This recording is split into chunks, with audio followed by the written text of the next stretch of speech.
저는 절기에 익숙하지 않습니다. 생일이든 무엇이든 그렇습니다. 그저께가 하나님께서 주신 은혜 가운데 우리 교회에서 환갑을 맞았는데 여러분은 저희를 많이 생각해 주셨습니다만은 저는 또 그냥 넘어갔습니다. 설교도 그래요. 누가 그러더라고요. 절기를 별로 중요하게 여기지 않다 보니까 그러는데 성탄절 설교는 어떡할 거냐. 그래서 제가 인터넷에 안 올렸단 말이에요, 지금까지. 그래서 지금은 오늘은 녹음해서 그럼 올리겠다 그렇게 했습니다. 교회 절기를 무시하자는 건 아닙니다. 1년을 단위로 해마다 반복적으로 행하는 익숙한 그냥 통상 지나가는 행사, 그것에 지나지 않을까 했습니다. 그냥 행사에 그치고 만다면 무슨 의미가 있겠느냐 생각이 듭니다. 해마다 똑같은 날 예수님께서 오셨다 그럽니다. 해마다 똑같은 날 예수님께서 돌아가셨다 그럽니다. 그리고 또 다시 사셨다. 반복하다 맙니다. 그냥 행사로 그치는 것이 아닌가 해서 드리는 말씀입니다. 기쁘다 구주 오셨네. 그리고 끝이에요. 예수님의 탄생이 나에게 무슨 의미일까? 예수님께서 오셨다. 축성탄. 그러고 말 일이 아니다는 겁니다. 남의 일 보듯이 해마다 오는 되풀이하는 그런 의미가 아닌 것으로 우리는 생각해야 합니다. 예수님을 자기 삶으로 받아들여야 합니다. 예수님께서 우리에게 오셨습니다. 다른 이름은 임마누엘이다. 오늘 본문이 그리 가르쳐 줍니다. 하나님께서 우리와 함께 하신다며 설명까지도 잘 붙여주었습니다. 그러니까 예수님을 믿는다는 말은 하나님께서 우리와 함께 하신다는 사실을 어떻게 발견하고 받아들일 것이냐 이 문제예요. 그럼 오시면 뭐 할 겁니까? 내가 받아들이지도 않고 인정하지도 않는데 말이에요. 하나님께서 예수님으로 말미암아 당신 자신을 구체적으로 우리 삶에 드러내셨다. 그거예요. 그러면 우리는 어떻게 그걸 발견할 것이냐. 오늘 이것을 살펴보자는 겁니다. 우리는 예수님을 어떻게 현실적인 존재로 받아들일 것이냐. 우리에게는 그런 숙제가 있습니다. 예수님과 나 자신을 일체화시키지 않으면 현실화는 불가능합니다. 그러면은 이 자리에 계신 분도 아니고 이 자리에 계셔도 그렇지만은 역사적으로는 2000년 전에 계신 그분을 어떻게 일체화시킬 것인가? 어떻게 가능할 것 같습니까, 여러분? 생각하셔야 합니다. 그분에 관해서 우리는 듣습니다. 성경으로, 설교로 듣습니다. 그러면 그분의 생각을 일단 읽어야 해요. 그럼 내 생각을 충돌이 일어나면, 내 생각과 충돌이 일어나면 내 생각을 버리고 그분의 생각을 따라야 하는 거예요. 예수님의 복음은 이겁니다. 만약에 제가 조금 전에 방금 말씀드린 그것을 제외한다면은 아무런 의미가 없어요. 성경도 의미가 없고 예배도 의미가 없고 성탄절 징글벨 해봐야 아무런 의미 없어요. 예수님께서는 사역하실 때 사역의 어느 선에 이르르셨습니다. 이 정도면은 제자가 내 말을 좀 알아들을 것이다. 내가 왜 왔는지 알 것이다. 내가 왜 왔는지 알려줄까? 이런 의미로 비로소 십자가의 고난을 말씀하셨습니다. 그 말을 마치자마자 베드로가 그리 마옵소서 하고 간했다고 그럽니다. 간하다, 에피티마오입니다. 꾸짖다, 책망하다. 베드로가 예수님을 꾸짖었답니다. 그만큼 내 생각이 옳다는 거예요. 내가 강하다는 거예요. 이에 예수님께서는 베드로와 똑같이 에피티마오, 꾸짖으셨습니다. 마가복음 8장 33절입니다. 예수께서 돌이키사 제자를 보시고 베드로를 꾸짖어 가라사대 사단아 내두로 물러가라. 내가 하나님의 일을 생각지 아니하고 도리어 사람의 일을 생각하는도다 그러셨습니다.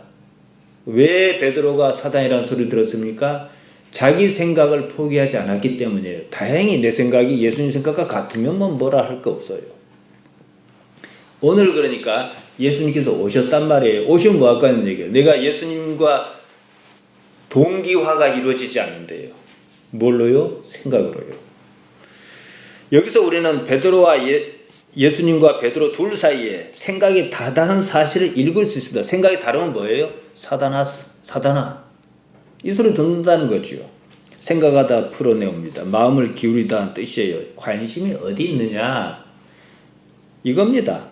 두 판단이 충돌합니다. 누가 포기해야겠습니까? 사람이 포기해야죠. 예수님께서 십자가에 돌아가셨으나 곧 부활하셨습니다. 그 광경을 목격한 제자는 이제 생각이 바뀌었습니다. 관심이 바뀌었습니다. 그때부터는 자기 판단이 없었습니다. 그제서야 비로소 예수님을 현실적인 존재로 인식할 수 있었다는 거예요. 이제 임마누엘인 거예요. 이때가 이제. 무슨 뜻인지 아시겠습니까? 지금 한국교회는요. 몇 사람의 목회자 때문에 위기에 처해 있습니다. 자기 생각을 끝내 포기하지 않습니다. 예수님을 믿는 것이 아니라 자기 생각을 믿습니다. 그 일이 사회적으로 옳으냐 그르냐는 사회가 판단하는 문제예요. 자기 생각이 하나님의 생각이라고 우깁니다. 자기를 부인하기는커녕 그렇게도 자기를 주장합니다. 또 그런 사람을 추종하는 목회자가 있습니다. 십자가가 무색합니다. 그런 상황에서는 예수님은 현실적인 존재로 느낄 수 없습니다. 그냥 저 위에 계시는 거예요. 예수님께서 왜 사람의 아들이라고 스스로 그렇게 하셨겠습니까? 지금 사람들은 예수님께서 사람의 아들이시기를 원하지 않습니다. 그냥 하나님의 아들로만 내려오지 말고 거기 계시라는 거예요. 그들의 목표는 복음이 아니에요. 교회 유지입니다. 착각하는 거지요. 자기 이익이니까. 그것이 교회를 유지하는 게 자기한테 이익이니까. 그런 점에서 저는 교회를 유지할 수 없는 처지에 있는 것을 참 감사하게 생각합니다. 저도 그 위치 되면은 그랬을는지 어쩌겠습니까? 실망이 큰 나머지 교회를 부정하는 사람이 늘고 있습니다. 제가 한사코 녹음해가지고 올리는 이유가 있어요. 교회를 나가지 않는 사람은 안 나가 거꾸로 가난족이랍니다. 상당히 많아요. 혹시 그들이 들을까 싶어서 그래요. 실제로 교회를 나가지 못하고 이 설교로 대체하는 사람도 있습니다. 그 때문에 어쨌든 예수님께서 이 땅에 오신 일을 우리는 되새겨야 합니다. 왜 오셨을까? 적어도 오늘이라도 처음 이 메시지를 받는 것처럼 생각을 해야 합니다. 예수님께서 승천하셨습니다. 가룟유다는 앞서 스스로 목숨을 끊었습니다. 나머지 제자를 중심으로 사람이 모였습니다. 이것이 교회예요. 모인 사람은 예수님을 모셨던 제자에게서 무슨 말씀을 듣고자 했습니다. 베드로 선생님, 요한 선생님, 그때 예수님께서 어떻게 말씀하셨습니까? 그러니까 이제 어떻게 했다, 어떻게 말씀하셨다 얘기를 해줄 거 아니에요? 그것을 전에 들었을 때 감동했습니다. 자연스럽게 주여 하는 소리가 마치 탄식처럼 새어나오기도 했을 것입니다. 기도가 나왔습니다. 제자와 무리는 예수님께 동화했습니다. 그 순간 일체감을 느낀 거예요. 예수님을 말하면서 그 순간 하나님께서 함께 하신다, 임마누엘 하신다는 사실을 느꼈습니다. 이게 교회예요. 저는 그런 재주가 있기를 하나님께 간구합니다. 제가 예수님에 대해서 말씀 전하면 예수님과 내가 구분이 안 가도록 여러분이 그렇게 느꼈으면 참 좋겠어요. 그걸 위해서 노력은 저는 하겠지만 하나님께 좀 도와주셔야 하지 않겠습니까? 아무튼 그런 삶의 모든 것이 변했습니다. 자기는 없었습니다. 죽음조차도 넘어섰습니다. 다른 가치가 이제 사람을 지배했어요. 그 제자가 그 제자잖아요. 왜 이렇게 다릅니까? 우리는 예수님을 믿는다고 합니다. 예수님을 믿는단 말이 무엇이겠습니까? 무슨 말입니까? 자기 마음을 열어 보이고 자기가 바라는 바를 아뢰고 그러는 것이 아니에요. 자기가 바라는 바를 예수님 이름으로 구하는 것도 아닙니다. 자신의 삶의 가치가 어떠하느냐 그 말입니다. 예수님께서 무슨 생각으로 어떤 가치로 세상을 사셨느냐 이 문제입니다. 그것을 받아들이겠다는 거예요. 예수님의 생각과 우리 생각이 일치를 이룰 때 우리는 그분을 현실적인 존재로 인식합니다. 내가 이렇게 하면 예수님도 그렇게 하셨을 거라는 얘기가 딱 이 느낌 와요. 예수님으로 말미암아 하나님의 의지가, 하나님의 뜻이 이 땅에서 우리의 각자 삶에서 이루어지는 거예요. 그때 말이죠. 우리는 우리 의지를 예수님과 일치시킴으로 동일시함으로 하나님께 나아갑니다. 예수님을 믿는단 말이 그겁니다. 예수님을 남으로 여기지 않을 수준으로 우리 의식이 성장해야 해요. 누가 서로 사랑하면요, 내가 건지 그가 낸지 구분이 가지 않습니다. 이 상태여야 해요. 그 앞에서 우리가 추구했던 모든 것은, 그거 예수님을 알기 전에 추구했던 모든 것은 의미를 잃어요. 누군가를 좋아하면 따라하고 싶어 하지 않습니까?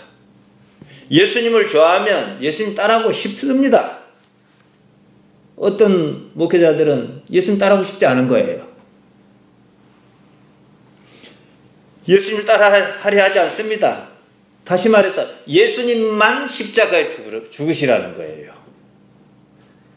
내가 지금 지은 죄, 과거 지은 죄, 앞으로 지을 죄까지 싹 몽땅 묶어가지고 십자가에 죽으시라는 거예요.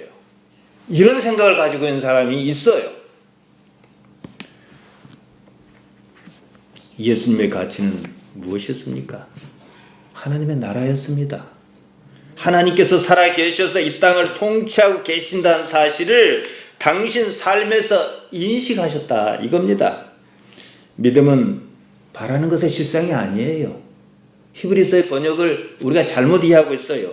믿음은 태양이 내일 떠오를 줄 아는 것을 믿는 것과 같습니다. 믿음은 그처럼 아직 닥치지 않은 일이지만 무엇 때문이든지 간에 그처럼 확실한 것, 이루어지기로 이미 정해진 것, 그것을 바라는 거예요. 대부분이 이 신앙인이 히브리서 11장 1절을 오해합니다. 믿음은 내가 바라는 것이 실상으로 이루어지는 게 아니에요. 하나님께서 원하시는 것을 내가 믿는 거예요. 생각해 보세요. 내 원대로 이루어졌다 그러면 이 세상이 온전히 살아남았을까요? 지구는 아마 인류는 멸망했을 거예요. 믿는 놈 다 죽어버렸으면 좋겠습니다. 믿습니다. 믿었어요. 죽었어요. 누군가는 나를 싫어할 거예요. 아마 그런 사람이 한 둘 정도는 저는 있다고 생각합니다. 근데 기도할 거예요. 그럼 저도 죽어버려요. 세상 일이 내가 원하는 방향으로 가지 않는 것이요, 오히려 은혜입니다. 내가 좌절을 겪었다면 그것만 바라볼 게 아니라 그 일을 누가 막으셨냐를 생각해야 해요. 하나님께서 막으셨어요. 그럼 은혜 아니겠습니까? 여러분 그렇지요? 나는 이 세상의 기준일 수가 없습니다. 우리가 믿어야 할 것은 그런 것이 아니에요. 믿음은 나의 여망이 아닙니다. 휘포스타시스, 본질을 바라는 겁니다. 믿음은 보지 않은 것의 증거, 엘레그코스, 내적 확신을 말합니다. 그렇다면 삶이 예수님의 방식으로 바뀌어야 해요. 하나님께서는 변하시지 않아요. 용서봐야 손해입니다. 내가 변해야 해요. 다 아는 말입니다. 다 알면서도 자기는 하나도 변하지 않는 거예요. 하나님께서 변하시라고 요구합니다. 그러니까 달라진 게 없어요. 야곱이 천사와 씨름했어요. 하나님 바꿨습니까? 130년 살아가면서 자기가 바뀌었어요. 이걸 알았어요. 그러니까 은혜입니다. 예수님께는 하나님만이 모든 것이었습니다. 12살 때였습니다. 부모와 함께 성전에 올라가셨습니다.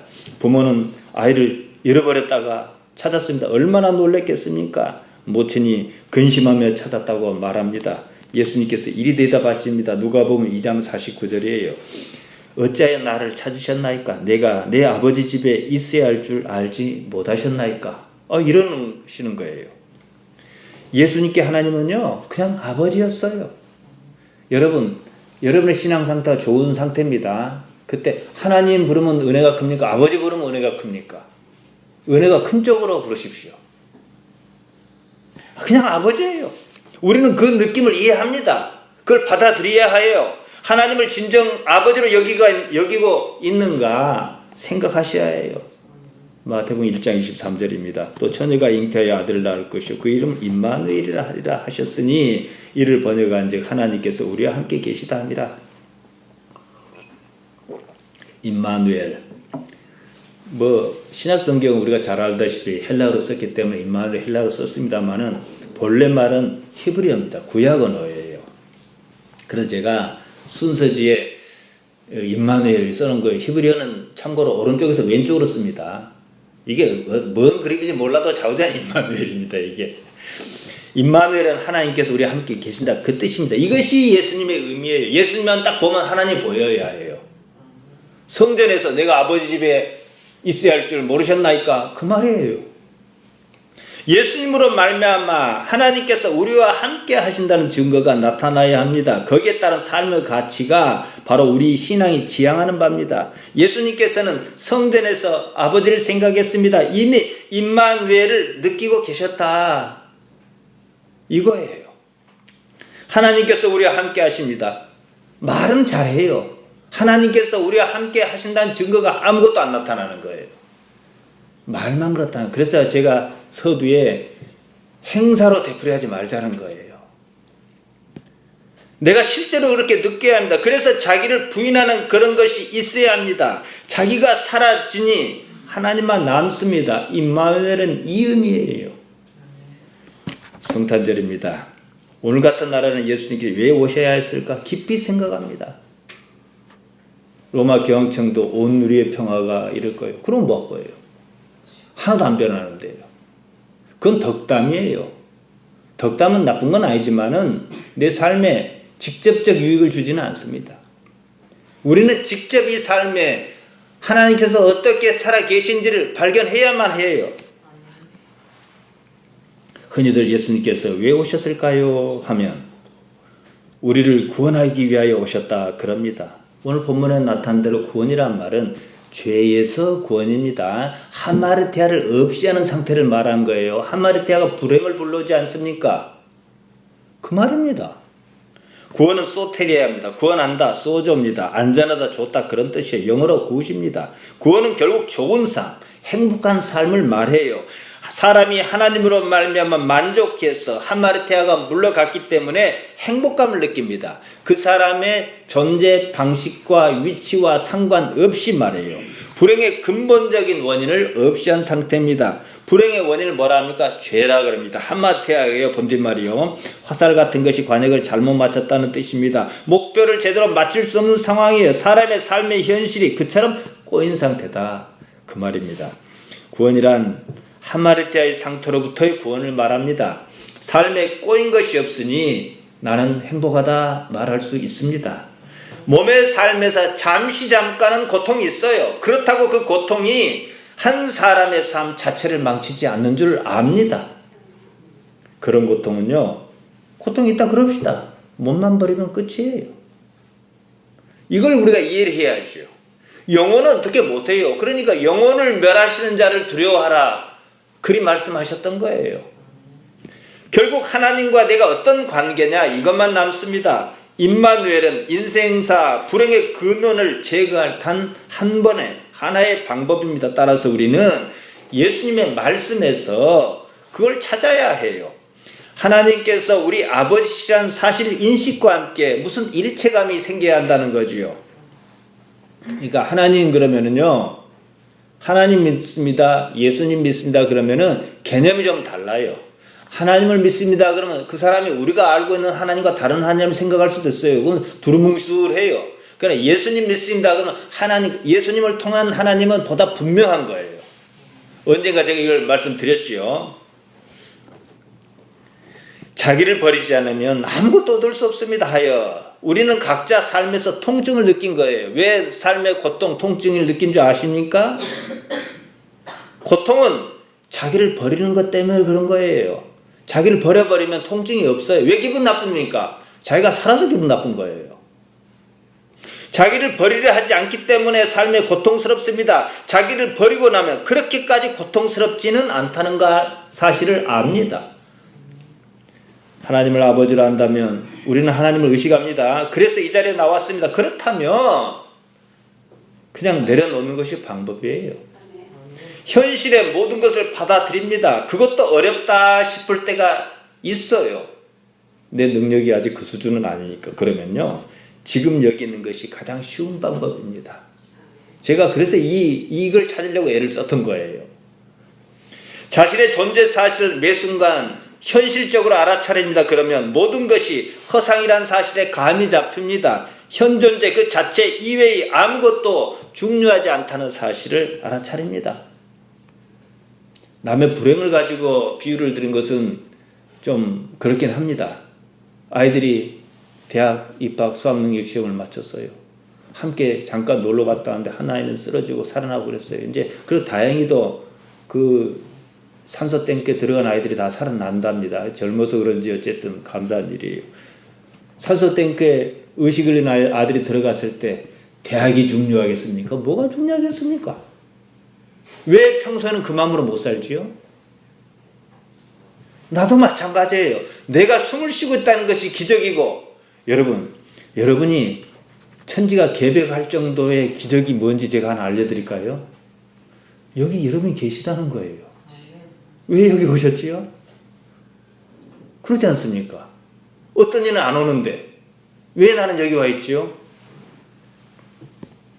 바로 그때 하나님의 아버지를 생각합니다. 나는 사라집니다. 하나님만 남습니다. 삶의 현실이 자꾸만 원래 상태로 되돌아오게 해요. 왜 자꾸 돌아오게 됩니까? 생각의 관성 때문입니다. 그럴지라도 반복적인 연습, 불교식으로 하면 수행이라도 좋습니다. 이런 과정을 통해서 하나님을 현실적으로 인식하는 단계에 들어섭니다. 우리에게는요, 말씀이 있어요. 여러분은 규칙적으로 말씀을 듣습니다. 기도합니다. 그것이 어디로 가지 않아요.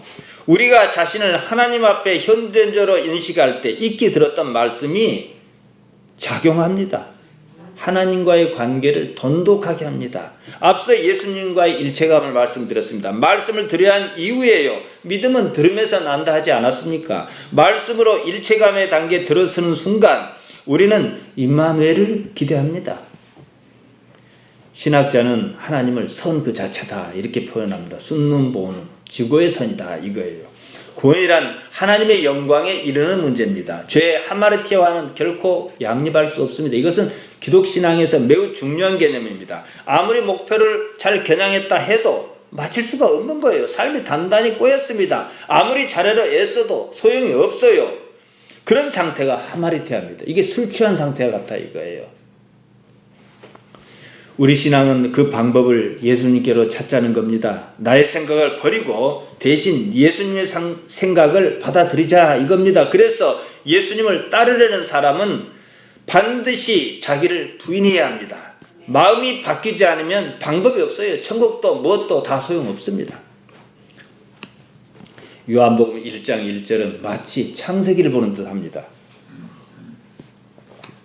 태초에 말씀이 계시니라 이렇게 시작합니다. 말씀, 로고스입니다. 이 말은 레고에서 온 말입니다. 말하다, 칭하다, 이르다 이런 뜻입니다. 로고스는 말이란 뜻 외에 논리, 이성, 진술, 회계, 신문 여러 가지 뜻이 있습니다. 이게 헬라 철학의 용어입니다. 이것을 종교 용어로 차용했습니다. 기독교 복음이 얼마만큼 많이 헬라 문화의 토대에 있는지 알 수 있습니다. 이는 고대로부터 중세, 근세 이르기까지 광범위하게 기독교 신학에 영향을 끼쳤습니다. 우리 기독신앙은 지금까지 헬라 사상이라고 하는 기반 위에 있다고 보아도 좋습니다. 헬라 사상에서, 그러니까 헬라 사상을 조금 이해해야 해요. 헬라 사상에서 신은 뭐냐? 일자 개념입니다. 하나, 일. 그 다음에 놈자자인데 일자 개념이에요. 일자란 이 세상의 모든 것의 근원이고 궁극이며 유일한 절대자다 이런 뜻입니다. 고대 로마 철학자 플로티노스가 쓴 말입니다. 우리말로 하자면 하나인 그분이에요. 하나님이라고 하는 말은 그런 의미를 함축하고 있습니다. 천주교에서는 하느님이라고 합니다. 높은 데서 천지를 내려다보시는 분 이런 의미의 주안점을 두었다는 사실을 우리가 짐작할 수 있습니다. 그래봐야 한글 번역일 뿐입니다만은 플로티노스는 당대 플라톤주의자라 했고 후대에는 신플라톤주의자라 불렸습니다. 그의 철학은 중세 스콜라 철학과 헤겔 철학에 영향을 많이 끼쳤습니다. 스콜라 철학하면 누가 생각납니까? 신학대전으로 유명한 토마스 아퀴나스가 있습니다. 그는 이성과 신앙의 조화를 추구했습니다.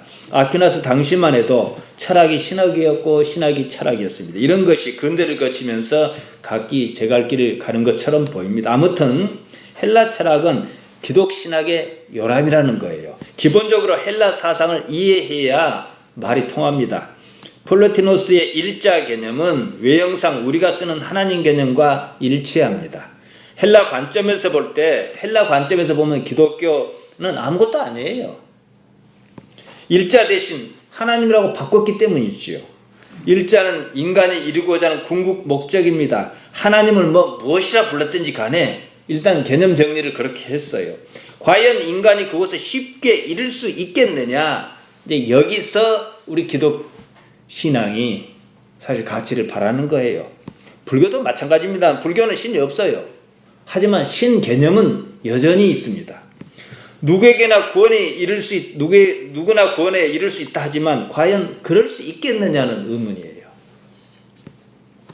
신이 인격신이냐 아니냐 하는 걸 가지고 다툴 필요는 없습니다. 구원의 문제를 놓고 본다면 그건 별개 문제입니다.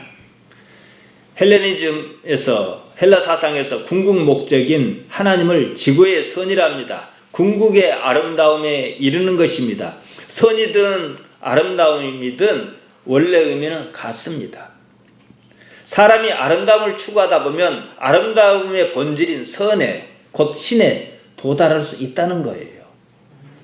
그래서 예술이 왜 존재하느냐? 예술은 그걸 추구하는 거예요. 예술이 추구하는 경지지요. 아름다움을 추구하는 한 예술은 그 자체가 신앙일 수밖에 없어요. 연극이나 미술이나 음악이나 모든 예술이 그렇습니다. 예술가가 이것을 모르고 예술한다 그러면 헛일하는 거예요. 종교의 예술 행위가 많은 이유가 그 때문입니다. 네덜란드 출신 천재 화가 고흐가 있지 않습니까? 그는 목사 아들로 태어나 목회자의 길을 가려고 했습니다.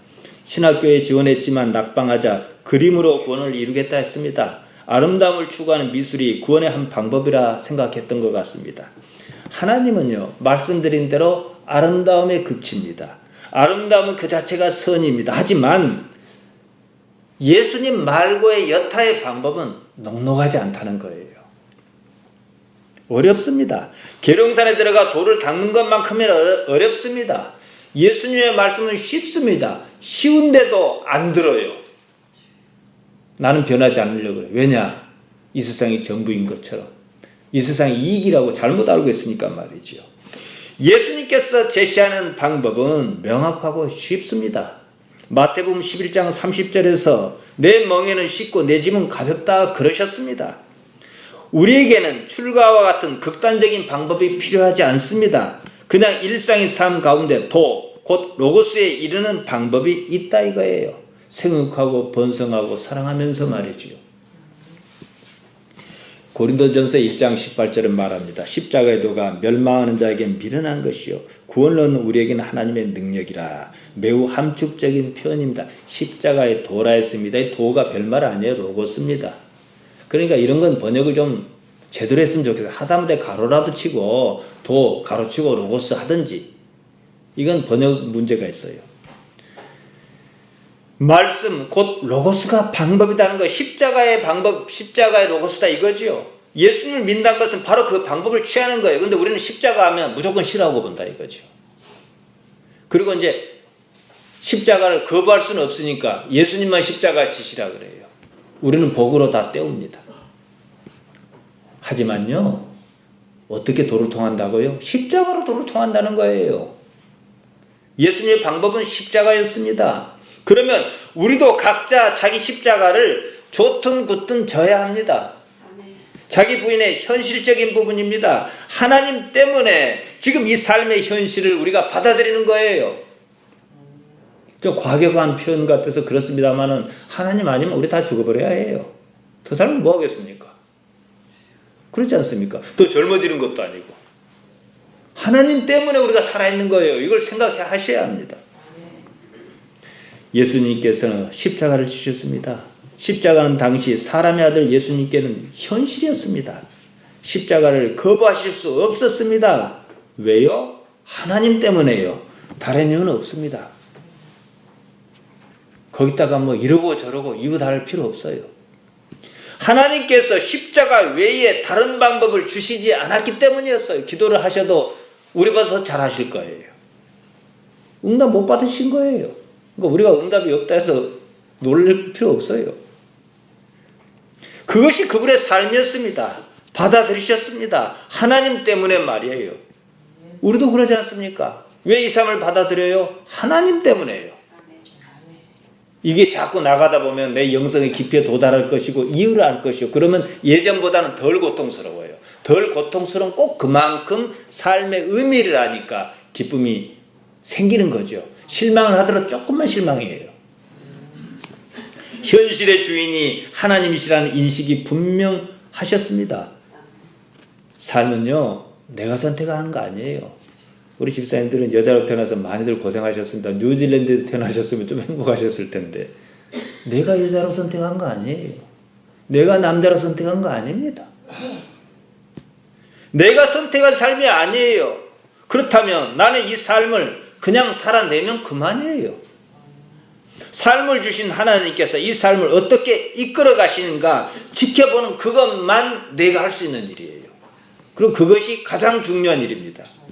그리고 거기다가 보조를 맞춥니다. 예수님을 믿는단 말이 이 말입니다. 세상을 사는 가치관이 무엇이냐는 거예요. 예수님이라고 하는 그분의 가치관이 무엇이었습니까? 하나님의 나라였습니다.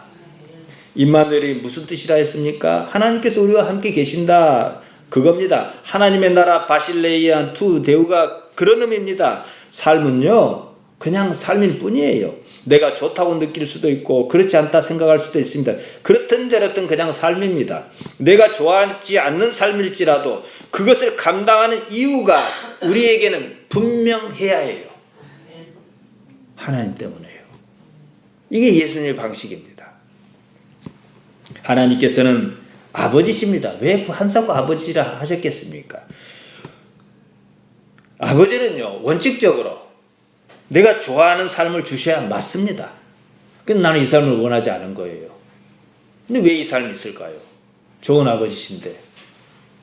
알 수가 없지요. 기도해도 응답도 안 주셔요. 하지만요, 무슨 이유가 있을 거라는 거예요. 그분은 절대자니까. 그럼 그 이유, 그 자체가 우리에게는 소망이고 희망이란 사실입니다.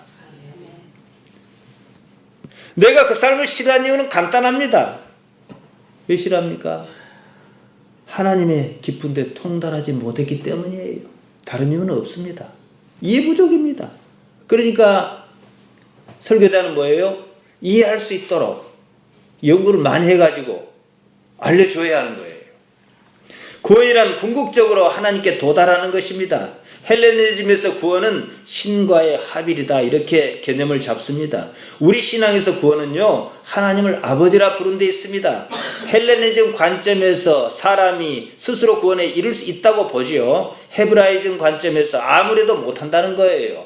불교 구원가는 헬레니즘에 가깝습니다. 이슬람의 구원가는 헤브라이즘에 가깝습니다. 우리는 헬레니즘을 받아들일 수 없습니다. 헤브라이즘도 아닙니다. 요한이 말하는 복음은 헤브라이즘 사상을 기본으로 하되 헬레니즘의 방식을 도입한 거예요. 그것이 요한이 말하는 로고스 개념입니다. 예수님 물론 가리키지요. 예수님께서는 인간을 하나님께 도달시키는 역할을 한다는 거예요. 구조는 플라톤 사상과 비슷해요. 예수님께서는 태초부터 하나님과 함께 계셨던 분이며 창조사에게 동참하신 분이라는 것이 요한의 설명입니다. 왜 이 말을 구태여 딱 첫머리에 넣었을까요? 바로 우리를 어디로 이끌어 가겠다, 이 의도지요. 따라서 요한복음에는 예수님의 탄생 기사가 없습니다. 탄생이 뭐 중요하냐는 거예요. 태초부터 계셨는데. 그러니까 아기 예수 어쩌고 하는 것은 요한이 볼 때는 유치한 거예요. 태초의 말씀이 육신으로 우리 가운데 오셨다, 이미 이렇게 선포해 버렸어요. 아무튼요, 구원은 어찌 말했건 신과의 합일입니다. 깊은 산에 들어가 돌을 닦든 창조적인 예술 행위를 하든 그것이 추구하는 바는 결국 구원입니다. 한쪽에서는 신이 있다 하고 다른 한쪽에서는 신이 없다 합니다. 그럴지라도 그 추구하는 바는 결국은 구원이에요. 실현 가능성 여부를 떠나 같은 가치를 지니지요. 사람이 이상 세계가 가능하다고 믿고 그것을 이루려는 노력을 기울이는 이유는 다 구원 때문입니다. 어느 방법이 가장 현실적이겠느냐? 예수님의 방법이에요. 쉽습니다. 나만 버리면 그만이에요. 나만 버리면. 하나님 인정하고 나 버리면 끝이에요. 우리는 우리 삶에서 절정의 경험으로 하나님을 만나기도 합니다. 황홀감입니다. 다른 말로 하면 성령 충만이죠. 복음서에도 보면 이런 경험이 있습니다. 저는 옛날에 왜 이 기사를 썼는가 참 이해가 가지 않았어요. 근데 이해가 좀 가요 이제. 베드로와 야고보와 요한은 예수님 따라 한 산에 올랐습니다. 변화하신 모습을 보았어요. 그들은 그 순간이나마 황홀감에 젖었어요. 얼마나 좋았으면 여기 그냥 삽시다. 초막 새 지을 테니까 내려가지 맙시다. 얼마나 좋았으면 그랬겠어요. 흔히들 생각하는 천국의 경지를 한순간이나마 경험했습니다. 이 사건에 대해서 마가는 독특한 기록을 남깁니다. 마가복음 9장 1절입니다. 또 저희에게 이르시되 내가 진실로 너희에게 이르노니 여기 섰는 사람 중에 하나님 나라가 권능으로 임하는 것을 볼 자도 있느니라. 그 사건 이후에 예수님께 또 이렇게 당부하셔요. 마가복음 9장 9절입니다. 저희가 산에서 내려올 때 예수께서 경계하시되 인자가 죽은 자 가운데서 살아날 때까지는 본 것을 아무에게도 이르지 말라. 자, 부활승천 하셨습니다. 이 말 했을까요? 안 했을까요? 했겠지요. 다 알아요. 십자가가 왜 있는지도 알아요. 그래 놓고 더 중요한 이 변호사의 모습을 왜 그 사건을 우리에게 경험토록 하셨는가를 이해한 거예요. 그래서 그 말을 현실적으로 본인들이 취해서 그렇게 말하니까 다른 사람들이 그걸 듣고 어떻게 했겠어요? 일체감을 느꼈겠지요.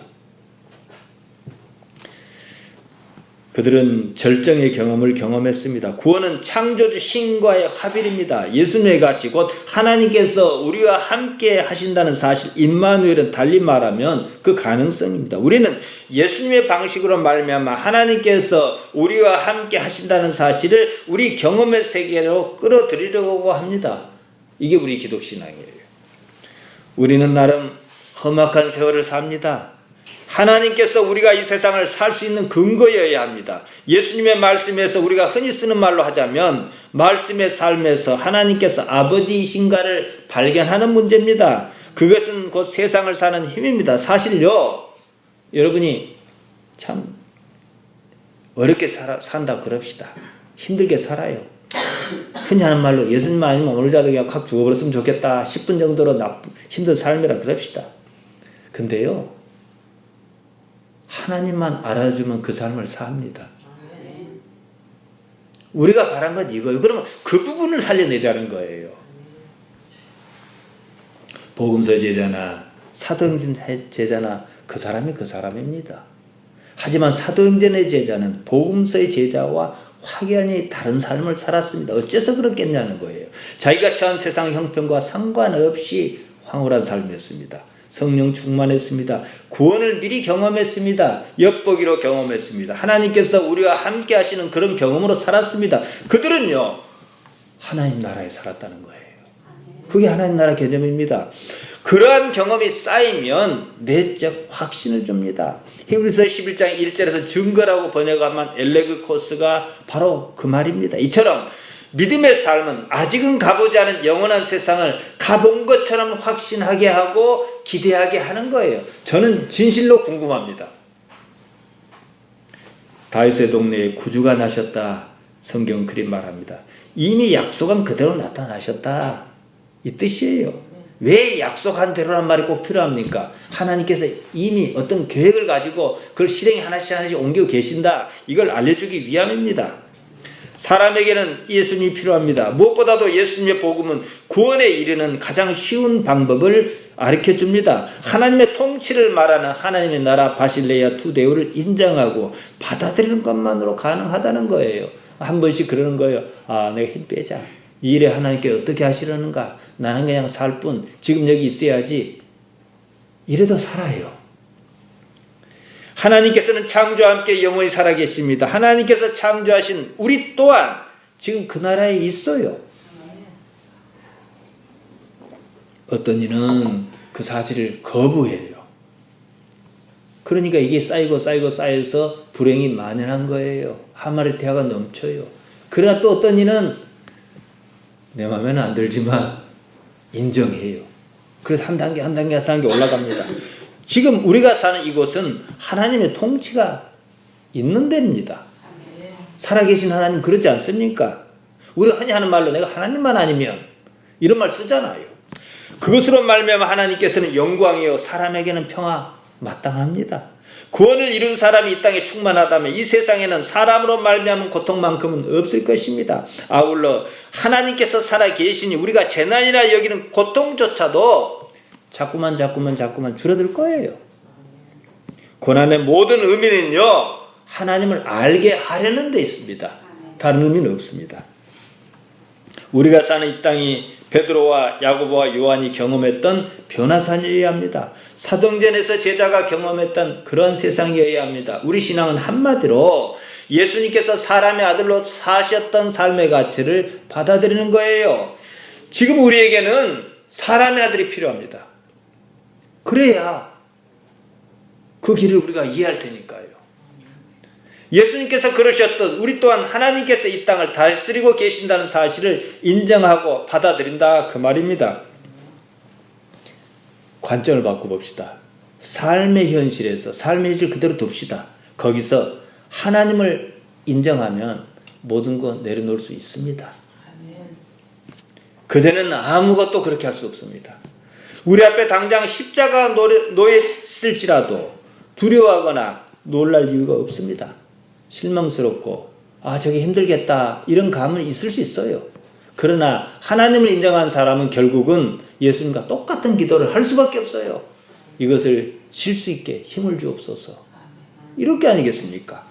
그것은 단지 삶의 어떤 상황일 뿐입니다. 그것은 지나가는 일이에요. 조금만 더 눈을 크게 뜨고 보면 그건 아주 작은 일에 지나지 않습니다. 왜 그런 일이 있었느냐 하실 거예요. 하나님과 영원을 알게 하려고 잠시 이 삶에 긴장감을 주셨을 뿐입니다. 생각해 보세요. 고난이 없었다면 우리가 존재의 본질 휘포스타시스를 생각이나 했을까요? 모든 것을 내려놔야 합니다. 한사코 붙들려고 아무런 이유가 없습니다. 그래 봐야 고난만 당하고 불행만 겪을 뿐입니다. 우리 현실이 하나님 아버지 아래에 있다는 사실을 인정하는 것만으로 충분합니다. 우리 삶은 단지 그 사실을 알아차리기 위한 거예요. 임마누엘은 바실레이아 하나님의 통치를 구현하는 곧 현실의 하나님을 말합니다. 하나님께서 이미 우리 삶에 개입하여 계신다는 사실이에요. 마칠랍니다. 현실을 인정하세요. 하나님께서 계십니다. 하나님을 지각하시기 바라요. 바로 이 삶을 알아차리는 거예요. 깨어 있으세요. 삶의 매 순간마다 그 사실을 알아차리는 겁니다. 이것은 아주 단순합니다. 하나님께서는 일찍이 우리와 함께 하신다는 사실을 여러분이 기억하셔야 해요. 지금 이 순간도 우리와 함께 하신 하나님. 좋은 일 만나면 어떻게 합니까? 하나님 감사하며 다행히 할 거잖아요. 이 종이 무엇이 봤는데 이렇게 선대하십니까? 마음에 안 드는 일이 딱 닥쳐요. 그럼 가슴이 덜컹할 때가 있어요. 그럼 하나님 이 일을 또 해서 어떤 일을 보여주시렵니까? 한시도 하나님을 떠나지 말고 언제나 하나님을 가슴에 품는 여러분으로 사시기를 예수님의 이름으로 예수님이 오신 날 예수님의 이름으로 축복합니다.